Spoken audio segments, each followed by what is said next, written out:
అసలు భగవద్గీత అంటే ఏమిటి? భగవద్గీత చెప్పే ప్రధాన విషయం ఒకటే.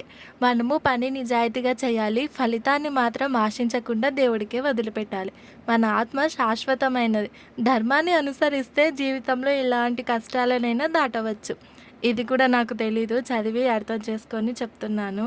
ఇంకొకటి, మనకు ఎప్పుడైనా బాగా కష్టమైన పరిస్థితులు వచ్చినప్పుడు భగవద్గీత బుక్కు తీసుకొని కళ్ళు మూసుకొని భగవంతుడిని మనసులో స్మరిస్తూ బుక్‌లో ఏదైనా ఒక పేజ్ ఓపెన్ చేస్తే మనకు కావాల్సిన సొల్యూషన్ ఆ పేజ్‌లో దొరుకుతుందంట. నాకు కూడా మా హస్బెండ్ చెప్తే తెలిసింది. ఇప్పటి నుంచి నేను కూడా 100 డేస్ ఛాలెంజ్ తీసుకోవాలి అనుకుంటున్నాను.